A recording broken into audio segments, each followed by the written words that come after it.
അസ്സലാമു അലൈക്കും വറഹ്മത്തുള്ളാഹി. പ്രിയപ്പെട്ട അറബിക് PSC പഠിതാക്കൾക്ക് ജദാറയിലേക്ക് സ്വാഗതം. കഴിഞ്ഞ ദിവസം ഏപ്രിൽ 20-ന് LP അറബിക് പരീക്ഷ കഴിഞ്ഞു.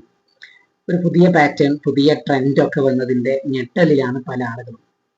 LP പരീക്ഷയുടെ പശ്ചാത്തലത്തിൽ ചില കാര്യങ്ങളൊക്കെ നമുക്ക് മനസ്സിലാക്കേണ്ടതുണ്ട്, പഠിക്കേണ്ടതുണ്ട്. ഒരുപാട് ആളുകൾ നമ്മളോട് പറഞ്ഞ പല പരാതികളും ഈ സമയത്ത് നമ്മളൊന്ന് വിലയിരുത്തണം.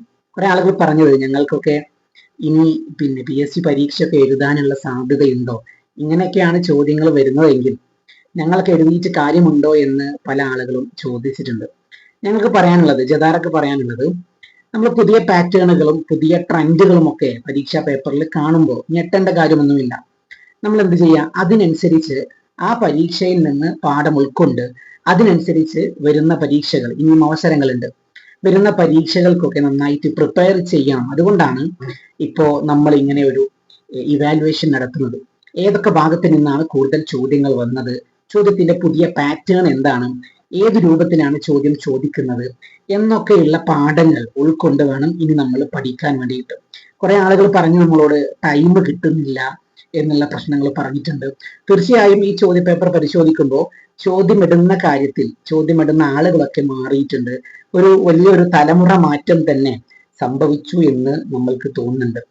അതായത് നേരത്തെ ഉള്ള പരീക്ഷകളിലൊക്കെ നേരത്തെ പഠിച്ചു വെച്ച കാര്യങ്ങൾ പോയി പരീക്ഷാ ഹാളിൽ ഉപയോഗപ്പെടുത്തുന്ന രീതി ഉണ്ടായിരുന്നു, മെമ്മറി പരിശോധിച്ചിരുന്നു.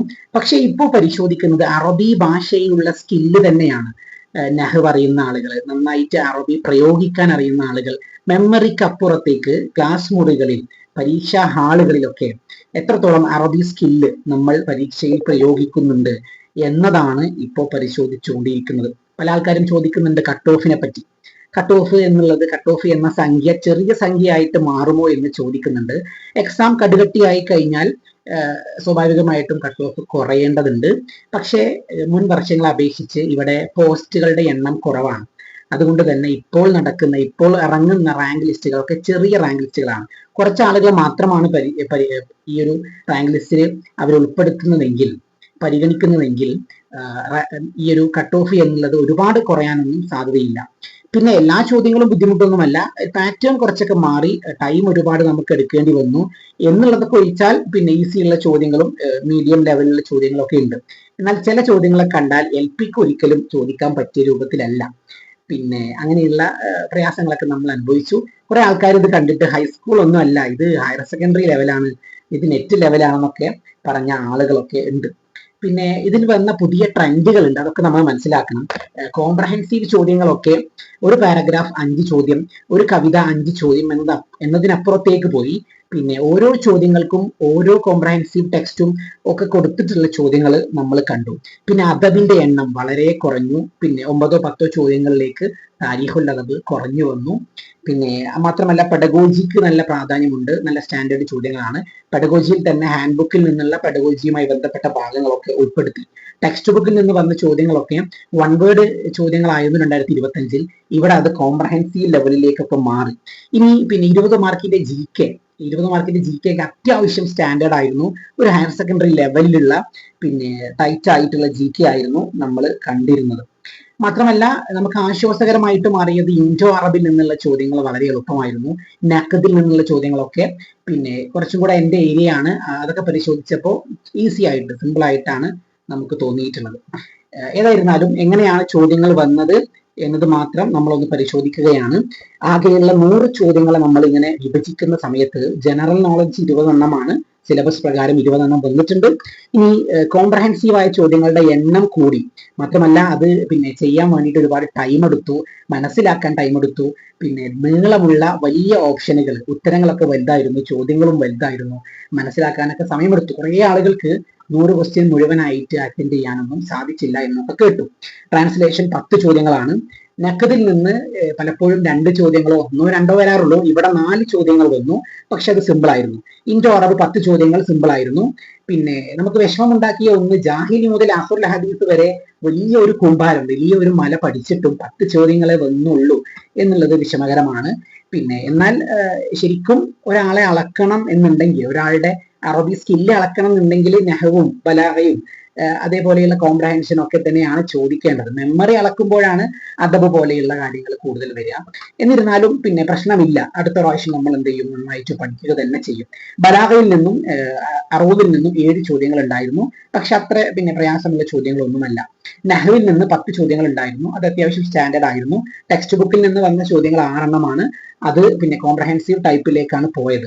പെഡഗോജിയിൽ നിന്ന് നല്ല സ്റ്റാൻഡേർഡ് ചോദ്യങ്ങൾ തന്നെയാണ് വന്നിട്ടുള്ളത്. 9 ചോദ്യങ്ങളും ചോദിച്ചു. ഇങ്ങനെയാണ് LPക്ക് ചോദ്യങ്ങൾ വന്ന ഏരിയകൾ. അപ്പൊ ഈ ചോദ്യങ്ങൾ വന്ന ഏരിയകൾ, കൂടുതൽ ചോദ്യം വന്ന ഏരിയകൾക്ക് കൂടുതൽ പ്രാധാന്യം കൊടുത്ത് പാറ്റേണും ട്രെൻഡും മനസ്സിലാക്കിയിട്ട് വേണം അടുത്ത പരീക്ഷയ്ക്ക് നമ്മൾ പ്രിപ്പയർ ചെയ്യാൻ എന്നുള്ളതാണ് ഈ സമയത്ത് ഓർമ്മപ്പെടുത്താനുള്ളത്. ഇനി ഈ LP പരീക്ഷ കഴിഞ്ഞതിന് ശേഷം നമ്മളൊക്കെ വിചാരിച്ചു ട്രെൻഡ് ആകമാനം മാറി എന്നുള്ളത്. പക്ഷേ തൊട്ടടുത്ത ദിവസം 23-ാം തീയതി HSAയുടെ പരീക്ഷ നടന്നിരുന്നു. അത് കഴിഞ്ഞപ്പോൾ വലിയ ഒരു ആശ്വാസം നമുക്ക് തോന്നി. ട്രെൻഡ് ഒന്നും മാറിയിട്ടില്ല.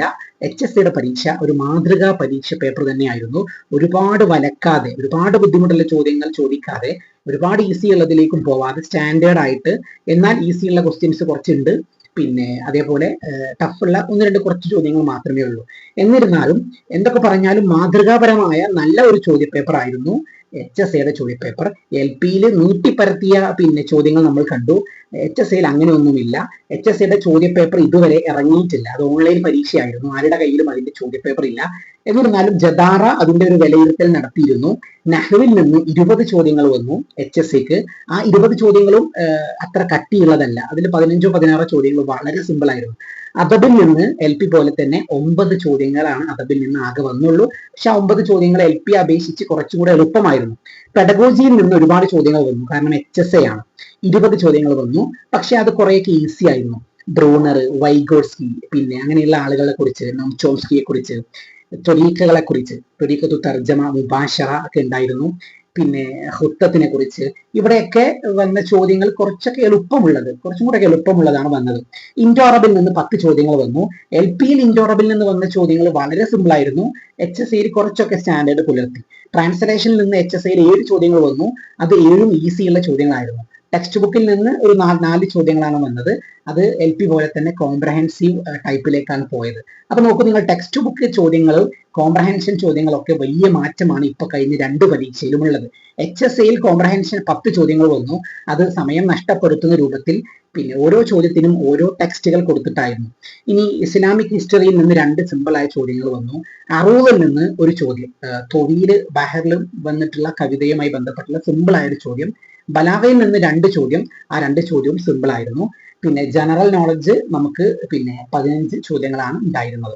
അപ്പൊ HSA വിലയിരുത്തുന്ന സമയത്ത് വളരെ സിമ്പിൾ എന്നല്ല, LPയെ കമ്പയർ ചെയ്യുമ്പോൾ HSA കുറച്ചൊക്കെ സിമ്പിൾ ആയിരുന്നു. അപ്പോൾ ട്രെൻഡ് ഒന്നാകെ മാറി എന്നൊന്നും പറയണ്ട. HSA കാണുന്ന സമയത്ത് പിന്നെ പഴയകാല ചോദ്യ പേപ്പർ പോലെ തന്നെ വലിയ പ്രശ്നമൊന്നും നമ്മൾക്ക് തോന്നിയിട്ടില്ല. ഇനി LP പരീക്ഷയിലെ പിന്നെ കുറച്ച് ഏരിയകളാണ് നമ്മൾ ഇതിൽ പരിശോധിക്കുന്നത്. പിന്നെ ആദ്യമായിക്കൊണ്ട് ഇൻഡോ അറബിൽ നിന്ന് വന്ന ചോദ്യങ്ങൾ നമ്മൾക്ക് നോക്കാം. ഇൻഡോ അറബിൽ നിന്ന് 10 ചോദ്യങ്ങളാണ് വന്നത്. അത് പിന്നെ ആദ്യമായിട്ട് വന്ന ചോദ്യം, ഇഖ്തർ വാഹിദൻ മിൻ അഅ്മാലി ഉമർ ഖാദി. വെളിയങ്കോട് ഉമർ ഖാദി നമുക്കറിയാം. വെളിയങ്കോട് ഉമർ ഖാദിയുടെ പിന്നെ കൃതി താഴെ കൊടുത്തവയിൽ ഏതാണ് എന്നതാണ്. അവിടെ ഇഹ്കാമു അഹ്കാമു നിക്കാഹ്, അൽ ഫതാവ അൽ ഹിന്ദിയ, തുഹ്ഫത്തുൽ മുജാഹിദീൻ ഇതൊക്കെ ഉണ്ട്. ഇതൊക്കെ നമുക്കറിയാം സൈനുദ്ദീൻ മഖ്ദൂം സ്വഗീറിൻ്റെതാണ്. മഖാസിദുൻ നിക്കാഹ് എന്നുള്ളതാണ് ശരിയായ ഉത്തരം. അത് വെളിയങ്കോട് ഉമർ ഖാദിയുടേതാണ്. ഇനി രണ്ടാമത്തെ ചോദ്യത്തിലേക്ക് പോകുന്ന സമയത്ത് വളരെ സിമ്പിളായ എപ്പോഴും കാണുന്ന ചോദ്യമാണ്. ഹുജ്ജത്തുല്ലാഹിൽ ബാലിഗ എന്ന ഗ്രന്ഥത്തിന്റെ വിഷയം ചോദിച്ചു. സിമ്പിളാണ്. അതിന്റെ ഉത്തരം ശരിയായിട്ട് തന്നെയാണ്. നമ്മൾ ഒരുപാട് വട്ടം പഠിപ്പിച്ചതാണ്. സിമ്പിളായ ഒരു ചോദ്യമാണ്. മൂന്നാമത്തെ ചോദ്യത്തിലേക്ക് പോകുമ്പോൾ, ഹുവല്ലദി ഇഫ്തതഹ മദ്രസത്തുൻ അറബിയ്യത്തുൻ ബിസ്മി അൽ മദ്രസത്തുൽ അമീനിയ. അൽ മദ്രസത്തുൽ അമീനിയ എന്ന പേരിൽ ഒരു സ്ഥാപനം ഉണ്ടാക്കിയത് ആരാണ് എന്ന ചോദ്യമാണ്. ഓപ്ഷനിൽ ഷാഹ് വലിയുള്ള ദഹ്ലവി, സയ്യിദ് സുലൈമാൻ നദ്വി, അൻവർ ഷാ കശ്മീരി, അബ്ദുൽ ഹഖ് ദഹ്ലവി. ഇതും പിന്നെ കോമൺ ആയ ഒരു ഭാഗമാണ്. മദ്രസത്തുൽ അമീനിയ നമ്മളൊക്കെ പിന്നെ കൃത്യമായി നമ്മളുടെ നോട്ടിൽ പറഞ്ഞിരുന്നു. അൻവർ ഷാ കശ്മീരിയാണ് അതിന്റെ ഉത്തരം. ഈ നാലാമത്തെ ചോദ്യത്തിലേക്ക് പോകുന്ന സമയത്ത് വളരെ എളുപ്പമുള്ള ചോദ്യമാണ്. ഹസോല അല ഷഹാദത്തി അദ്ദക്തൂറ, 1971 ഡോക്ടറേറ്റ് കിട്ടിയ ആള് ആരാണ്? ഹൗല മൗദൂഇ, ഏത് വിഷയത്തിലാണ്? അദ്ദഅവത്തുൽ ഇസ്ലാമിയ വതതൗറാത്തിഹ ഫി ശിബ്ഹി അൽ ഖാറത്തുൽ ഹിന്ദിയ. ഈ വിഷയത്തിൽ ഡോക്ടറേറ്റ് കിട്ടിയത് നമുക്ക് എല്ലാവർക്കും അറിയാം, സിമ്പിളാണ്, മൊഹീദ്ദീൻ ആലുവായി ആണ് അതിന്റെ ഉത്തരം. ഇനി അഞ്ചാമത്തെ ചോദ്യം കുറച്ചൊക്കെ സ്റ്റാൻഡേർഡ് പുലർത്തിയ ചോദ്യമാണ്. ഞാൻ പറഞ്ഞിരുന്നു നമ്മൾ 2 മണിക്കൂറിൽ താഴെയാണ് ജദാറയിൽ ഇൻഡോ അറബിന്റെ ക്ലാസ് കൊടുത്തത്. വെറും 2 മണിക്കൂറിൽ താഴെയാണ്, 1.25 മണിക്കൂറാണ്. എന്നാൽ ജദാറയുടെ ഇൻഡോ അറബിന്റെ നോട്ടിൽ നിന്ന് 10ൽ 9 പോയിന്റും നമ്മളുടെ നോട്ടിൽ നിന്ന് വന്നു. പക്ഷെ ആ നോട്ട് വളരെ ചെറിയ നോട്ടും കൂടെ ആയിരുന്നു. നമ്മുടെ നോട്ടില് പ്രത്യക്ഷത്തിൽ ഇല്ലാത്ത ഒരു പോയിന്റ് ആയിരുന്നു ഈ പോയിന്റ്, ഇഖ്റ അൽ ഇബാറാത്തിൽ ആതിയ വഖ്തർ അൽ ജവാബ് സ്വഹീഹ്. 3 ഇബാറത്തുകൾ കൊടുത്തിട്ടുണ്ട്. ആ ഇബാറത്തുകൾ, ആ 3 സെന്റൻസുകൾ വായിച്ചുകൊണ്ട് ഇത് ആരെക്കുറിച്ചാണ് പറഞ്ഞത് എന്താണ് ചോദ്യം. അതിൽ ഒന്നാമത്തത് 1960 സാഫ്രയില ബർമ്മ, ബർമ്മയിലേക്ക് യാത്ര പോയി. 965 ഡമസ്കസിലേക്ക് യാത്ര പോയി. ഡമസ്കസ് യൂണിവേഴ്സിറ്റിയിൽ പഠിപ്പിച്ച ഒരാളായിരുന്നു അദ്ദേഹം. വഹറത്ത് ബാക്കൂറത്ത് അഅമാലിഹി വഹുവ ഇബ്നു സാദിസ അശറ. 16ാമത്തെ വയസ്സിൽ ആദ്യത്തെ പുസ്തകം അദ്ദേഹം ഇറക്കിയിട്ടുണ്ട്. ആരാണ് അത്? മറ്റാരുമല്ല, അത് അബുൽ ഹസൻ നദ്വിയാണ്. അബുൽ ഹസൻ അലി ഹസൻ അൻ നദ്വി. ഈ പോയിന്റ് വളരെ കുറച്ചൊക്കെ സ്റ്റാൻഡേർഡ് പുലർത്തിയ നെറ്റ് ലെവലിലുള്ള ഒരു ചോദ്യമായിരുന്നു. അദ്ദേഹം ഡമസ്കസിൽ പോയ കാര്യമൊക്കെ നമ്മൾ പറഞ്ഞിരുന്നു. ഈ ഒരു പോയിന്റ് മാത്രമല്ല, അദ്ദേഹം 16ാമത്തെ വയസ്സിൽ അദ്ദേഹം എഴുതാൻ തുടങ്ങിയിട്ടുണ്ട്. അപ്പൊ ഇത് അത്യാവശ്യം നല്ല ഒരു ചോദ്യമായിരുന്നു ഈ ചോദ്യം.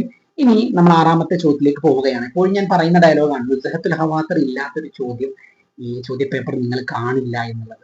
കിതാബ് നുസ്ഹത്തുൽ ഖവാത്തിർ സിജിലൻ താരീഖി, അതൊരു ചരിത്ര രേഖയാണ്. എന്നിട്ടോ ഈ ഡയലോഗ് പല പരീക്ഷ പേപ്പറിലും നമ്മൾ കണ്ടുട്ടോ. ഇപ്രാവശ്യം ഒന്ന് മാറ്റിപ്പിടിച്ചു. മിനൽ ഔവൽ ഹിജ്റ 1-ാം നൂറ്റാണ്ട് മുതൽ ഇല എത്ര നൂറ്റാണ്ട് വരെയാണ് എന്നുള്ളത് നമ്മൾ കൃത്യമായി പഠിപ്പിച്ചതാണ്. 14-ാം നൂറ്റാണ്ട് വരെയുള്ള ചരിത്രമാണ്. റാബി ആഷർ അൽ ഹിജ്രി എന്നുള്ള ഡി ഓപ്ഷനാണ് അതിന്റെ ശരിയായ ഉത്തരം. ഇനി 7ാമത്തെ ചോദ്യത്തിലേക്കാണ് നമ്മൾ പോകുന്നത്. സബഹത്തുൽ മർജാന്റെ മൗദൂ എന്താണ് എന്നതാണ് ചോദ്യം. വളരെ സിമ്പിളായ ഒരു ചോദ്യമായിരുന്നു. അൽ ഹിന്ദ് വമാ ഫിഹ, ഇന്ത്യയെക്കുറിച്ചും ഇന്ത്യയിലുള്ളതിനെ കുറിച്ചുമാണ് സബഹത്തുൽ മർജാനിൽ വിഷയമായിട്ട് വന്നിട്ടുള്ളത്. ഇനി വളരെ സിമ്പിളായ വേറൊരു ചോദ്യമാണ്. ഇഖ്തൽ അൽ ഇബാറത്തൈനി അലാ ആതിയതൈൻ, താഴെ കൊടുത്ത 2 സെന്റൻസുകൾ പരിശോധിക്കുക, എന്നിട്ട് ഏത് പുസ്തകത്തെ കുറിച്ചാണ് ആ പറഞ്ഞത്. അവ്വൽ കിതാബുൻ ഫി താരീഖ് കേരള, കേരളത്തെ കുറിച്ച് എഴുതിയ ആദ്യത്തെ ഗ്രന്ഥം. അത് പറയുമ്പോൾ തന്നെ അതിന്റെ ഉത്തരത്തിലേക്ക് നമ്മൾ എത്തി. തുഹ്ഫത്തുൽ മുജാഹിദീൻ ആണ് അതിന്റെ ഉത്തരം. 2ാമത്തെ സെന്റൻസ് എന്താണ്? അൽ ഫിത്രത്തു സമനിയ, 904 മുതൽ 990 വരെയുള്ള കാലഘട്ടത്തിലാണ് ഈ പുസ്തകം വന്നിട്ടുള്ളത്. ഹിജ്രിയാണ്. ആ കാലഘട്ടത്തെ കുറിച്ചാണ് ഈ പുസ്തകത്തിൽ പറഞ്ഞിട്ടുള്ളതും. അപ്പൊ ഏതാണ് ആ പുസ്തകം? തുഹ്ഫത്തുൽ മുജാഹിദീൻ എന്നുള്ള ആ പുസ്തകത്തെ കുറിച്ചാണ്. ഇനി 9ാമത്തെ ചോദ്യം, ലൈസ മിൻ മുഅല്ലഫാത്തി ഗുലാം അലി ആസാദ് ബൽഗറാമി, താഴെ കൊടുത്ത 4 ഗ്രന്ഥങ്ങളിൽ 3 ഗ്രന്ഥം ഗുലാം അലി ആസാദ് ബൽഗറാമിയുടേതാണ്. 4ാമത്തെ വേറിട്ട ഗ്രന്ഥം ഏതാണ്? സിമ്പിളായ ചോദ്യമാണ്. ഇവിടെ ഗുലാം അലിയുടെ 3 ഗ്രന്ഥങ്ങൾ അറിയില്ലെങ്കിൽ പോലും ദഅവത്തുൽ ഇസ്ലാമിയ എന്നുള്ളത് മുഹയ്യിദ്ദീൻ ആലുവായുടെ ഗ്രന്ഥമാണ്. മാത്രമല്ല ഈ ചോദ്യ പേപ്പറിൽ തന്നെ ആ പോയിന്റ് ചോദ്യമായിട്ട് വരികയും ചെയ്തിട്ടുണ്ട്. സോ സിമ്പിളായിട്ട് ഉത്തരത്തിലേക്ക് എത്താൻ പറ്റും. നമ്മളുടെ നോട്ടിൽ ബാക്കിയുള്ള 3 ഗുലാം അലിയുടെ ഗ്രന്ഥങ്ങളാണ് എന്ന് നമ്മൾ പ്രത്യേകം പഠിപ്പിക്കുകയും ചെയ്തിരുന്നു. ഇനി 10ാമത്തെ ചോദ്യത്തിലേക്ക്, ഇൻഡോ അറബിലെ അവസാനത്തെ ചോദ്യമാണ്. റിജാലുൽ ഫിക്ർ വദ്ദഅവത്ത് ഫിൽ ഇസ്ലാം, ആ ഗ്രന്ഥം ആരുടേതാണ് എന്നതാണ് ചോദ്യം. നമ്മൾ ഒരുപാട് ഊന്നൽ കൊടുത്ത് പഠിപ്പിച്ച ഒരു പോയിന്റ് ആണ് അത്. അബുൽ ഹസൻ നദ്വിയുടെ 5 പ്രധാനപ്പെട്ട ഗ്രന്ഥങ്ങളെ കുറിച്ച് ചോദിച്ച ഭാഗത്ത് ഉണ്ടായിരുന്നതാണ്. സോ ഇൻഡോ അറബ് നമ്മൾ ഇവിടെ അവസാനിപ്പിക്കുകയാണ്. ജദാറയുടെ ക്യാമ്പ്, റെസിഡൻഷ്യൽ ക്യാമ്പ് നടന്ന സമയത്തും ജദാറയുടെ ഓൺലൈൻ കോഴ്സിലും PSCയുടെ കോച്ചിങ്ങിലും ഒക്കെയും ഇൻഡോ അറബ് നമ്മൾ എടുത്തപ്പോൾ നമ്മൾ പറഞ്ഞിരുന്നു 10 ചോദ്യം എന്തായാലും ഇൻഡോ അറബിൽ നിന്ന് വരും. 10 ചോദ്യവും വന്നു. അതിൽ സന്തോഷം, 10 ചോദ്യത്തിൽ 9 ചോദ്യവും നമ്മളുടെ നോട്ടിൽ നിന്നാണ് ചോദിച്ചിട്ടുള്ളത്. ഒരു ചോദ്യം മാത്രം നമ്മൾ ഇൻഡയറക്റ്റ് ആയിട്ട് മാത്രമേ അത് പറഞ്ഞിട്ടുള്ളൂ. എന്നിരുന്നാലും വളരെ സന്തോഷമുണ്ട്. ഇൻഡോ അറബ് നമുക്ക് വലിയ തലവേദനയായിട്ടില്ല. ഒരു 1.5 മണിക്കൂർ ജദാറയുടെ ആ ക്ലാസ് കേട്ട ആളുകൾക്ക് സിമ്പിളായിട്ട് ഇതിന്റെ എല്ലാം ഉത്തരം എഴുതാൻ സാധിക്കുന്ന രൂപത്തിൽ നമ്മൾ അത് കൈകാര്യം ചെയ്തിട്ടുണ്ട്. ഇനി നമ്മൾ ഇൻഡോ അറബ് അവസാനിപ്പിക്കുകയാണ്. ഇൻഡോ അറബിലെ 10 ചോദ്യങ്ങളും ഈസിയുള്ള ചോദ്യങ്ങളാണ് എന്ന് തന്നെയാണ് നമ്മൾ വിലയിരുത്തുന്നത്. ഇനി അങ്ങോട്ട് ഇൻഡോ അറബ് പഠിക്കുന്ന കാലത്തും ഇങ്ങനെ തന്നെ നമ്മൾ പോയാൽ മതിയാകും. LPക്കൊക്കെ പഠിക്കുമ്പോൾ വളരെ ഡീപ്പായിട്ട് പോകേണ്ട ആവശ്യം വരുന്നില്ല. ഇനി നമ്മൾ നഖ്ദിലേക്കാണ് കടക്കുന്നത്. നഖ്ദുൽ അദബി, നഖ്ദിൽ നിന്ന് സാധാരണ 1-2 ചോദ്യങ്ങളാണ് പ്രതീക്ഷിക്കാറുള്ളത്. ഇപ്രാവശ്യം 4 ചോദ്യങ്ങൾ നഖ്ദിൽ നിന്ന് വന്നു. നമുക്ക് നോക്കാം നഖ്ദിൽ നിന്ന് വന്ന ചോദ്യങ്ങൾ. 1ാമത്തെ ചോദ്യം, അൽ അദബ് യുസ്രി അൽ ഹയാത്ത് വയുഖദ്ദിമു തഅതൻ ഫനിയതൻ ലിൽ ഖാരിഇ, എന്താ പറയുന്നത്? അൽ അദബ്, സാഹിത്യം ജനങ്ങളുടെ ജീവിതത്തെയൊക്കെ സ്വാധീനിക്കുന്നു. മാത്രമല്ല ജനങ്ങൾക്ക്, രണ്ടാമത്തെ സെന്റൻസ്, ജനങ്ങൾക്ക് പിന്നെ വായനക്കാർക്ക് നല്ല ഒരു ആസ്വാദനം വായന കൊടുക്കുന്നു, സാഹിത്യം കൊടുക്കുന്നു. ഒന്നാമത്തേത് സാഹിത്യം ജനങ്ങളുടെ സ്വാധീനിക്കുന്നു, ജീവിതത്തെ സ്വാധീനിക്കുന്നു. രണ്ട്, നല്ല ആസ്വാദനം കൊടുക്കുന്നു. ഈ രണ്ട് സെന്റൻസുകളെ കുറിച്ച് നാഖിഷ് ചർച്ച ചെയ്യാനാണ് പറഞ്ഞത്. ഒന്നാമത്തെ ഓപ്ഷൻ തസ്രീഹ് സ്വഹീഹ്, മേലെ കൊടുത്ത സെന്റൻസ്, രണ്ട് സെന്റൻസും ശരിയാണ്. രണ്ടാമത്തേത് അൽ അദബ് ലാ യുസ്രി അൽ ഹയാത്ത്, ജീവിതത്തെ സാഹിത്യം സ്വാധീനിക്കുന്നില്ല, അങ്ങനെ നമുക്ക് പറയാൻ കഴിയില്ല. തസ്രീഹ് ഖാത്തിയും, മുകളിൽ കൊടുത്ത രണ്ടും തെറ്റാണ്. അൽ അദബ് ലൈസ മുതഅത്തുൽ ഫനിയത്ത്, സാഹിത്യം എന്നുള്ളത് ഒരു ആസ്വാദനം ഒന്നുമല്ല. അപ്പൊ ഇത് മുകളിലത്തെ സെന്റൻസ് വായിക്കുമ്പോൾ ആ സെന്റൻസ് പൂർണ്ണമായും കറക്റ്റ് ആണ്. സാഹിത്യം എന്നുള്ളത് ആസ്വാദനവുമാണ്, ജനങ്ങളെ സ്വാധീനിക്കുന്ന ഒന്നുമാണ്. അപ്പോ തസ്രീഹ് സ്വഹീഹ്, മുകളിൽ കൊടുത്ത രണ്ട് സെന്റൻസുകളും ആ ഇബാറത്ത് പൂർണ്ണമായിട്ടും ശരിയാണ് എന്നുള്ളതാണ് അതിന്റെ ഉത്തരം. ഇനി അടുത്ത ചോദ്യം നമുക്ക് നോക്കാം. യദുല്ലു നഖ്ദുൽ അദബ്, നഖ്ദുൽ അദബ് എന്നുള്ളത്, അതായത് സാഹിത്യത്തിന്റെ വിമർശനം, സാഹിത്യത്തെ നമ്മൾ വിമർശനം ചെയ്യുക, വിശകലനം ചെയ്യുക. നഖ്ദ് എന്നുള്ളത് സൂചിപ്പിക്കുന്നത് എന്തിനെയാണ്? നഖ്ദ് എന്ന് പറഞ്ഞാൽ എന്താണ്? സാഹിത്യ വിമർശനം. ഒന്നാമത്തെ ഓപ്ഷൻ മഹാസിനുൽ അദബ് ഫഖത്ത്, അതായത് സാഹിത്യത്തിന്റെ നല്ല വശം മാത്രം കാണിച്ചു കൊടുക്കുക, അത് നഖ്ദാണോ? അല്ല. മസാവി, മസാവി എന്ന് പറഞ്ഞാൽ മോശമായിട്ടില്ല, നെഗറ്റീവാണ്, നെഗറ്റീവ് മാത്രം കാണിച്ചു കൊടുക്കുക, അതുമല്ല. മഹാസിനുൽ അദബി വ മസാവി ഉഹു, പോസിറ്റീവും നെഗറ്റീവും, നല്ല വശവും മോശവശവും രണ്ടും കാണിച്ചു കൊടുക്കുക. കുല്ലുൻ ഹത്ത, എല്ലാം തെറ്റാണ്. അപ്പോ സാഹിത്യ വിമർശനം എന്ന് പറഞ്ഞാൽ കൃത്യമായി നമ്മൾ പറഞ്ഞിരുന്നു, സാഹിത്യ വിമർശനം എന്നതുകൊണ്ട് ഉദ്ദേശിക്കുന്നത് പോസിറ്റീവും നെഗറ്റീവും കാണിച്ചു കൊടുക്കലാണ് ഒരു സാഹിത്യത്തിന്റെ. അപ്പൊ ഓപ്ഷൻ ബി ആണ് അതിൽ ശരിയായിട്ട് വരിക. ഇനി മൂന്നാമത്തെ ചോദ്യം നമുക്ക് നോക്കാം. ജൗഹറുൽ അമലു ശിഅരി, അൽ അമലു ശിഅരി, കവിത എന്ന് പറഞ്ഞാൽ, കവിത അതിന്റെ ജൗഹർ, അതിന്റെ ഒരു പ്രധാനപ്പെട്ട ഘടകം, അതിന്റെ ഏറ്റവും മുഹിമായിട്ടുള്ള ഘടകം എന്താണ്? മാലൂമാത്ത്, അറിവുകൾ, ഖയാൽ, ഭാവന, ആത്തിഫത്ത്, വൈകാരികത, ഉസ്ലൂബ്, ശൈലി. ഇവിടെ നമ്മൾ മനസ്സിലാക്കേണ്ടത് ഷിഅർ ആണെങ്കിലും നസർ ആണെങ്കിലും അൻസുറുൽ ഹാമുൻ, പ്രധാനപ്പെട്ട ഘടകം എന്ന് പറഞ്ഞാൽ അത് ആത്തിഫത്താണ്. അതിൽ യാതൊരുവിധ സംശയവുമില്ല. കവിതയ്ക്ക് ഭാവന വേണോ? ഭാവന വേണം. കവിതയ്ക്ക് ഉസ്ലൂബ് ഉണ്ടോ? മുമ്പൊരു ചോദ്യം അങ്ങനെ ഉണ്ടായിരുന്നു. ഖുദാമത്ത് ബിൻ ജാഫറിന്റെ ഡെഫിനിഷനിൽ അടങ്ങിയിട്ടുള്ള ഉൻസുർ ഏതാണ്? അങ്ങനെ ചോദിച്ചാൽ ഉസ്ലൂബാണ്. പക്ഷെ ഇവിടെ കവിതയുടെ പ്രധാനപ്പെട്ട ഘടകം എന്താണ് എന്ന് ചോദിച്ചാൽ നോ ഡൗട്ട് അത് ആത്തിഫത്ത് തന്നെയാണ് അതിന്റെ ഉത്തരം. ഇനി നഖ്ദിലെ അടുത്ത ചോദ്യത്തിലേക്കാണ് നമ്മൾ പോകുന്നത്. ഇഷ്തഹറ ത്വഹ ഹുസൈൻ, നഖ്ദിലെ അസ്വൽ ഹദീസിൽ നഖ്ദിൽ വരുന്ന ആളാണ് ത്വഹ ഹുസൈൻ. ത്വഹ ഹുസൈൻ ഫേമസ് ആയത് ഏത് മേഖലയിലാണ്? നാഖിദൻ, ഒരു നഖ്ദിന്റെ ആളാണ്, വിമർശകനാണ്. റുവാഇയൻ, അദ്ദേഹം ഒരു നോവലിസ്റ്റ് ആണ്. ഷാഇറൻ, കവിയാണ്. ഇവിടെ നഖ്ദ് എന്നുള്ളത് എ ഓപ്ഷനാണ്. അപ്പൊ നമ്മൾ പെട്ടെന്ന് പോയിട്ട് നാഖിദാണെന്ന് കുത്തിപ്പോകും. പക്ഷെ അദ്ദേഹം റുവാഇയൻ, നോവലിസ്റ്റും കൂടിയാണ്. അദ്ദേഹത്തിന്റെ നോവലുണ്ട്, പാതിരാക്കുയിലിന്റെ രാഗം, അത് അദ്ദേഹത്തിന്റെ നോവലാണ്. അങ്ങനെയുള്ള നോവലുകളൊക്കെ അദ്ദേഹം ഹൗസിൻ ഉണ്ട്. അതുകൊണ്ട് തന്നെ റുവാഇയനാണ്, നാഖിദൻ, രണ്ടും ശരിയാണ്. So option D, A and C എന്നുള്ളതിലേക്കാണ് നമ്മൾ പോവേണ്ടത്. അപ്പൊ നഖ്ദിൽ നിന്ന് വന്ന 4 ചോദ്യങ്ങൾ, 4ഉം ഈസി ആയിട്ടുള്ള ചോദ്യങ്ങളാണ്. നമ്മളുടെ ക്ലാസ്സിലൊക്കെ നമ്മൾ പറഞ്ഞ ഭാഗങ്ങൾ മാത്രമാണ് നഖ്ദിൽ നിന്ന് വന്നിട്ടുള്ളത്. വല്ലാണ്ട് നഖ്ദ് ഇപ്രാവശ്യം വലച്ചിട്ടില്ല. ഇനി നമ്മൾ അദബിലേക്ക് കടക്കുകയാണ്. അദബിൽ നിന്ന് ആകെ ചോദിച്ചത് 10 ചോദ്യങ്ങളാണ്. അത്യാവശ്യം നല്ല ലെവലുള്ള നല്ല ചോദ്യങ്ങളാണ് അദബിൽ നിന്ന് വന്നിട്ടുള്ളത്. നോക്കാം നമുക്ക്. ഒന്നാമത്തെ ചോദ്യം, ഒരു കവിത കൊടുത്തിട്ടുണ്ടല്ലേ. മൻ ഖാല ഹാദ ശിഅർ, താഴെ കൊടുത്ത കവിത ആരുടേതാണ് എന്നതാണ്. അനല അക്റഹുന്നാസ് എന്ന് തുടങ്ങുന്ന വരികളാണ്. ആ വരികൾ ആരുടേതാണ്? അതിൽ കൊടുത്ത ആളുകളിൽ, ഇതിൽ സിമ്പിൾ ആയിട്ട് ഉത്തരത്തിലേക്ക് എത്താൻ പറ്റുന്ന എങ്ങനെ വെച്ചാൽ, അതിൽ കൊടുത്ത ആളുകളിൽ അസ്വൽ ഹദീസിലെ ഫേമസ് ആയ സിലബസിലൊക്കെ വന്ന ആള് മഹ്മൂദ് ദർവീഷാണ്. ഒട്ടുമിക്ക ആളുകളും ഇത് എന്ത് ചെയ്തിട്ടുണ്ട്? കറപ്പിക്കുത്തി ദർവീഷിനെ കൊടുത്തിട്ടുണ്ട്. ഇത് ടെക്സ്റ്റ് ബുക്കിൽ നിന്ന് വന്ന ചോദ്യം ഒന്നുമല്ല. മഹ്മൂദ് ദർവീഷിന്റെ പ്രസിദ്ധമായിട്ടുള്ള ഒരു കവിതയാണ് സജ്ജിൽ അന അറബിയുൻ എന്നുള്ള കവിത. ആ കവിതയുടെ അവസാനത്തെ വരികളാണ് ഇവിടെ കൊടുത്തിട്ടുള്ളത്. ഇങ്ങനെ ചോദ്യം വരാറുണ്ട്. പ്രത്യേകിച്ച് ഇങ്ങനെയുള്ള ഷിയറുൽ ഹുറിലെ വരികളൊക്കെ ആണെങ്കിൽ, ഇങ്ങനെയുള്ള വരികളൊക്കെ ദർവീഷിൻ്റെതാണ് പരീക്ഷയ്ക്ക് സാധാരണ വരാറുള്ളത്. സിമ്പിളായ ഒരു ചോദ്യമാണ്, വായിച്ചാൽ തന്നെ നമുക്ക് ഉത്തരത്തിലേക്ക് എത്താൻ സാധിക്കും. ഇനി രണ്ടാമത്തെ ചോദ്യം,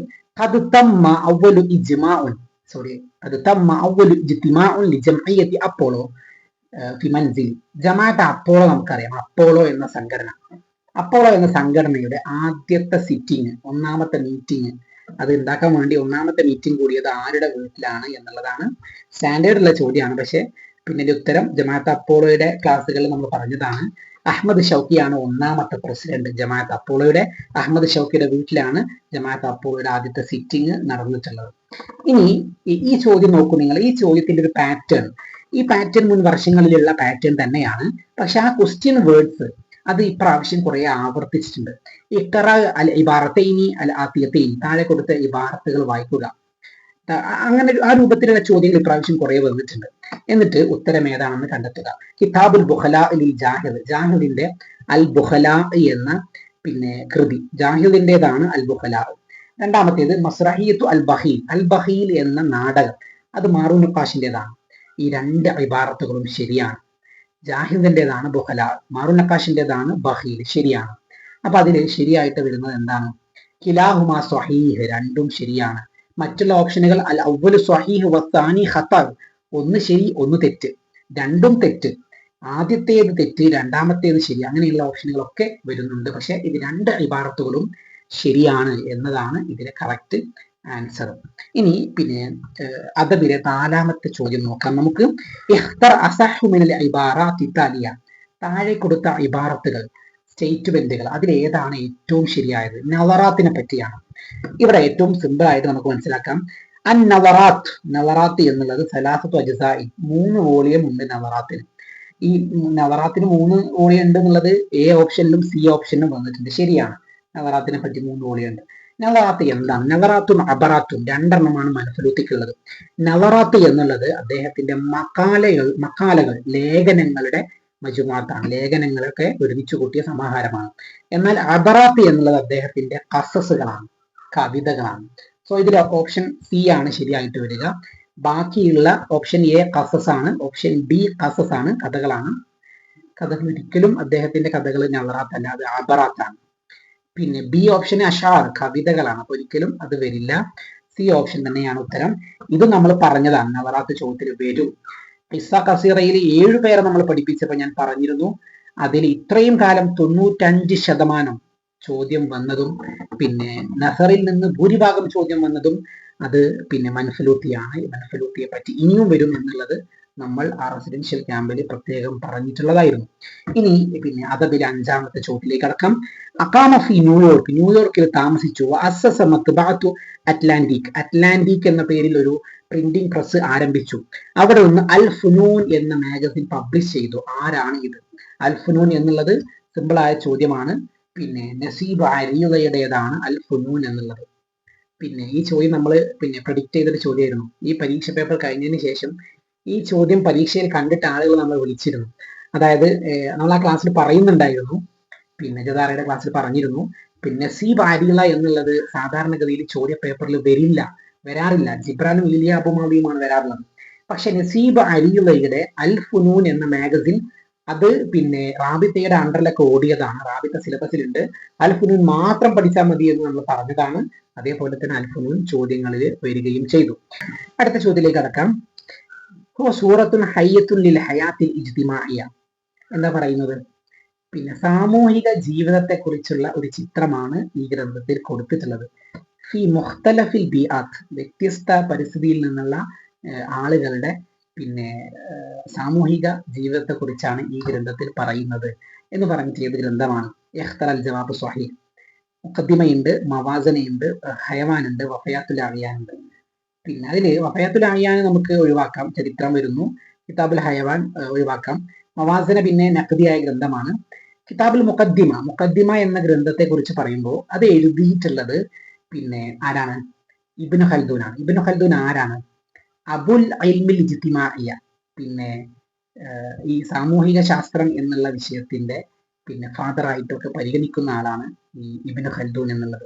അദ്ദേഹത്തിന്റെ ഈ ഗ്രന്ഥത്തിന്റെ മുഖ്യമായ വിഷയം ഇൽമുൽ ഇജ്തിമാ ആണ്, സാമൂഹിക വിഷയങ്ങളാണ്. അദ്ദേഹത്തെ നമ്മൾ സാമൂഹിക വിഷയങ്ങളുടെയൊക്കെ സാമൂഹിക ശാസ്ത്രത്തിന്റെ ഒക്കെ ആധുനിക പിതാവായിട്ടൊക്കെ കണക്കാക്കുന്ന ആളാണ്. അതുകൊണ്ട് തന്നെ അങ്ങനെ ചിന്തിച്ചാൽ കൃത്യമായി മുഖദ്ദിമ എന്ന ഉത്തരത്തിലേക്ക് നമുക്ക് എത്താൻ സാധിക്കും. ഇഖ്റ അൻ-നിഖാത്തി താലിയ, താഴെ കൊടുത്ത പോയിന്റുകളൊക്കെ വായിക്കുക. വഖ്തർ ജവാബ് സ്വഹീഹ്, ശരിയായ ഉത്തരം തിരഞ്ഞെടുക്കുക. ഹമദാനി ഉണ്ട്, ഹരീനിയും ഉണ്ട്. ഹമദാനിയുടെ കൂടെ ഉള്ളത് ഹാരിസ് ബിൻ ഹമ്മാമും അബുൽ ഫത്തഹ് അൽ ഇസ്കന്ദരിയുമാണ്. ഹരീരിയുടെ കൂടെയുള്ളത് ഐസ് ഇബ്നു ഹിഷാമും അബൂ സയ്യിദ് സുറൂജിയുമാണ്. ഇവിടെ ഹമദാനിയുടെ കൂടെയാണ് റാവിയായിട്ട് ഐസ് ഇബ്നു ഹിഷാം വരേണ്ടത്. അബുൽ ഫത്തഹ് ഇസ്കന്ദരി ശരിയാണ്. ഹരീരിയുടെ കൂടെയാണ് ഹാരിസ് ഇബ്നു ഹമ്മാം റാവിയായിട്ട് വരേണ്ടത്. സോ ആദ്യത്തെ സെന്റൻസും രണ്ടാമത്തെ സെന്റൻസും രണ്ടും തെറ്റാണ്. ഓപ്ഷൻ നോക്കാം നമുക്ക്. കിലാഹുമ ഖത്ത, രണ്ടും തെറ്റാണ്, രണ്ടും ശരിയാണ് എന്ന ഓപ്ഷൻ ഉണ്ട്. ഒന്ന് ശരി ഒന്ന് തെറ്റ് എന്ന ഓപ്ഷൻ ഉണ്ട്. അപ്പൊ എന്താ ഉത്തരമായിട്ട് വരിക? രണ്ടും തെറ്റാണ് എന്നതാണ് ഇവിടെ ഉത്തരമായിട്ട് വരിക. സിമ്പിളായ ചോദ്യമാണ്. ഇനി നമ്മൾ എട്ടാമത്തെ ചോദ്യത്തിലേക്ക് കടക്കുകയാണ്. അബുൽ അത്താഹിയ, അബുൽ അത്താഹിയെ പറ്റിയാണ് ഈ ചോദ്യം. അബുൽ അത്താഹിയ മീൻ ഷുഅറാഇൽ അബ്ബാസിയീൻ. അബുൽ അത്താഹിയ അബ്ബാസിയ പിന്നെ കവിയാണ്. എന്നോട് രണ്ടോ മൂന്നോ ആൾക്കാർ അപ്പൊ തന്നെ പരീക്ഷ കഴിഞ്ഞ് വിളിച്ചിട്ട് സങ്കടം പറഞ്ഞൊരു ചോദ്യമാണ് ഇത്. നമ്മുടെ പിന്നെ ക്യാമ്പിന്റെ റെസിഡൻഷ്യൽ ക്യാമ്പിന്റെ ജദാറയുടെ ഗ്രൂപ്പിലൊക്കെ ഭയങ്കര സങ്കടവും കരച്ചിലായിരുന്നു ഈ ചോദ്യത്തെ പറ്റി. അബുൽ അത്താഹിയ എന്ന് കണ്ടപ്പോ തന്നെ ഞങ്ങളൊക്കെ സുഹൃത്ത് കുത്തിപ്പോയി സാറേ എന്നാണ് കുട്ടികൾ പറഞ്ഞത്. അബുൽ അത്താഹിയനെ കാണുമ്പോൾ ചോദ്യം ഫുള്ള് വായിക്കണം. എന്താണ്? സിഫത്തും മിന സിഫാത്തിലാഫിയ ലാ തലീഖു ബിഹി. അബുൽ അത്താഹിയക്ക് ചേരാത്ത പോയിന്റ് ഏതാണ്? താഴെ കൊടുത്തവർ അബുൽ അത്താഹിയുടെ മെയിൻ പോയിന്റ് ഏതാ ചോദിച്ചാൽ സുഹൃദാണ്. ഷായർ സുഹൃദിന്റെ കവിയാണ്.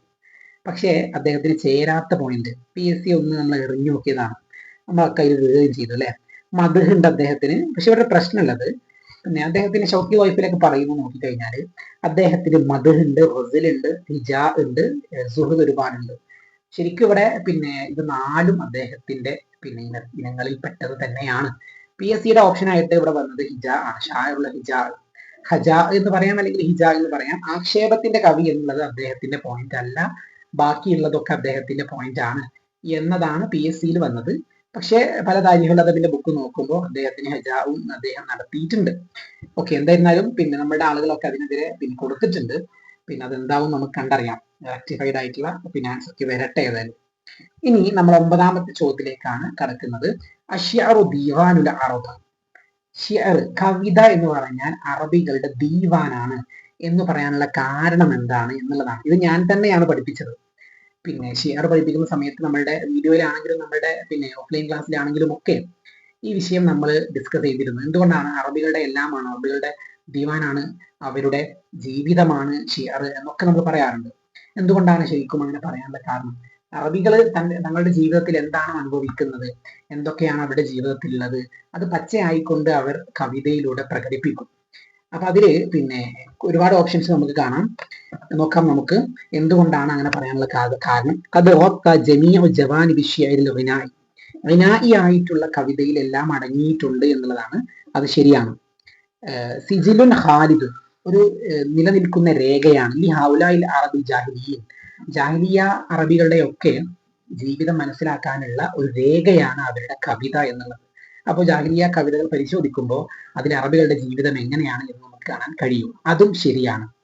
ഇനി ഹാഫിലു ബിൽ ഹദീസ് അൻ അഹ്വാലിൽ അറബ് വഅദാത്തിഹിം, അറബികളുടെ സംഭവങ്ങൾ, അറബികളുടെ അവസ്ഥകൾ, അവരുടെ ജീവിത ശൈലികളൊക്കെ പിന്നെ പ്രതിപാദിക്കുന്നുണ്ട്. അപ്പൊ അതും ശരിയാണ്. ആദ്യം പറഞ്ഞ 3 ഓപ്ഷനുകളും ശരിയാണ്. മുഅല്ലഖത്തുൻ അലാ അസ്താരിൽ കഅബ, കഅബയുടെ കില്ലയിലൊക്കെ തൂക്കിയിട്ടത് കൊണ്ടാണ് അശ്യറു ദീവാൻ അറബ് എന്ന് പറയുന്നത്. അത് തെറ്റാണ്. കഅബയുടെ കില്ലയിൽ തൂക്കിയിട്ടുകൊണ്ടാണ് മുഅല്ലഖക്ക് മുഅല്ലഖ എന്ന് പേര് വന്നത്, അങ്ങനെ പറയാം. പക്ഷെ അശ്യറു ദീവാൻ അറബ് എന്ന് പറയാൻ കാരണം ഡി ഓപ്ഷൻ അല്ല. സോ പിന്നെ ഇവിടെ ഇഖ്തർ അൽ ഇജാബ അൽ ഹാത്തിഅ, പ്രത്യേകം ശ്രദ്ധിക്കണം, ഹാത്തിഅ തെറ്റുള്ളതാണ് തിരഞ്ഞെടുക്കാൻ പറഞ്ഞത്. തെറ്റായ സെന്റൻസ് ഏതാണ്? ഡി ഓപ്ഷൻ ആണ് ഇത് ശരിയാവാത്ത, ഡി ഓപ്ഷൻ ആണ് മാച്ച് ചെയ്യാത്തത്. ബാക്കി 3 മാച്ച് ചെയ്യുന്നതാണ്. ഇനി അവസാനത്തെ ചോദ്യത്തിലേക്ക് കടക്കാം. മനിൽ ഖായിൽ, താഴെ പറഞ്ഞത് ആരുടെ വാക്കുകളാണ്? അത്യാവശ്യം സ്ഥിരമായിട്ട് വരാത്തൊരു പോയിന്റ് ആണ്. എന്താ പറയുന്നത്? ഹദ ഹസ്സാൻ, ഈ ഹസ്സാൻ എന്ന് പറയുന്നത് ഫഹലുൻ മിൻ ഫഹൂലിൽ ജാഹിലിയ, വലിയൊരു കവിയാണ്. ജാഹിലിയ കാലഘട്ടത്തിലെ വലിയ കവികളിൽ ഒരാളാണ് ഹസ്സാൻ. ഫലമ്മ ജാ അൽ ഇസ്ലാം സഖത ശിഅറുഹു, ഇസ്ലാമിലേക്ക് അദ്ദേഹം കടന്നപ്പോൾ അദ്ദേഹത്തിന്റെ കവിതയൊക്കെ നിന്നുപോയി. പിന്നെ അദ്ദേഹത്തിന്റെ കവിതയിലധികം അദ്ദേഹം സംഭാവനകൾ കൊടുക്കുന്നില്ല എന്ന് പറയുന്നത് ആരുടെ വാക്കുകളാണ്? ഹസ്സാൻ ഇബ്നു സാബിത്ത് റളിയല്ലാഹു അൻഹുവിനെ കുറിച്ച് പറയുന്ന ഈ വാക്കുകൾ അത് അസ്മാഇയുടെ വാക്കുകളാണ്. അസ്മാഇയാണ് താരീഖുൽ അദബിലൊക്കെ കൃത്യമായി രേഖപ്പെടുത്തിയിട്ടുണ്ട്. നഖ്ദിന്റെ പുസ്തകത്തിലും അതുണ്ട്. നഖ്ദിൽ നിന്നും ഈ പോയിന്റ് നമുക്ക് എടുക്കാം. നഖ്ദിലും ഇത് വന്നിട്ടുണ്ട്, അദബിലും ഇത് വന്നിട്ടുണ്ട്. അത് അസ്മാഇയുടെ വാക്കുകളാണ്. സോ നമ്മളുടെ വൈൻഡപ്പ് ചെയ്യുകയാണ്. പിന്നെ അദബിൽ നിന്ന് ചോദിച്ച 10 ചോദ്യങ്ങൾ സ്റ്റാൻഡേർഡ് പുലർത്തിയിട്ടുണ്ട്. ഇതിന്റെ പാറ്റേൺ ഒക്കെ മാറിയിട്ടുണ്ട്. അതിനനുസരിച്ച് നമ്മൾ ഒരുങ്ങുക. നമ്മൾ ഇന്ന് ഡിസ്കസ് ചെയ്തത് മൊത്തം 24 ചോദ്യങ്ങളാണ്. നഹ്ദിൽ നിന്ന് 4 ചോദ്യം, ഇൻറ്റു അറബിൽ നിന്ന് 10 ചോദ്യം. ആ 14 ചോദ്യവും വളരെ സിമ്പിൾ ആണ്. അദബിൽ നിന്ന് 10 ചോദ്യം. ആ 10 ചോദ്യത്തിൽ എളുപ്പമുള്ളതുണ്ട്, ബുദ്ധിമുട്ടുള്ളതുമുണ്ട്. ആ ട്രെൻഡ് മനസ്സിലാക്കി അതിനനുസരിച്ച് ഭാവിയിൽ പഠിക്കുക. ഇനി നമ്മളുടെ മുമ്പിൽ ഒരു എക്സാം ഉണ്ട്, UP എക്സാം ഉണ്ട്. അതിന് നമ്മൾ അതിനനുസരിച്ച് തന്നെ ഇപ്പോഴുള്ള ട്രെൻഡ് മനസ്സിലാക്കിക്കൊണ്ട് UPക്ക് നമ്മൾ നല്ലതുപോലെ ഒരുങ്ങുക. റാങ്കിൽ മുൻപന്തിയിലെത്താനും ജോലി നേടാനും നമ്മുടെ എല്ലാ ആഗ്രഹങ്ങളും, ഹലാലായ ആഗ്രഹങ്ങളൊക്കെ, ജോലി സംബന്ധമായ ആവശ്യങ്ങളൊക്കെ പഠിച്ചവൻ സഫലീകരിച്ച് തരട്ടെ എന്ന് പ്രാർത്ഥിച്ചുകൊണ്ട് നിർത്തുന്നു. വആഖിറു ദഅവാന അൽഹംദുലില്ലാഹി റബ്ബിൽ ആലമീൻ. അസ്സലാമു അലൈക്കും വറഹ്മത്തുള്ളാഹി.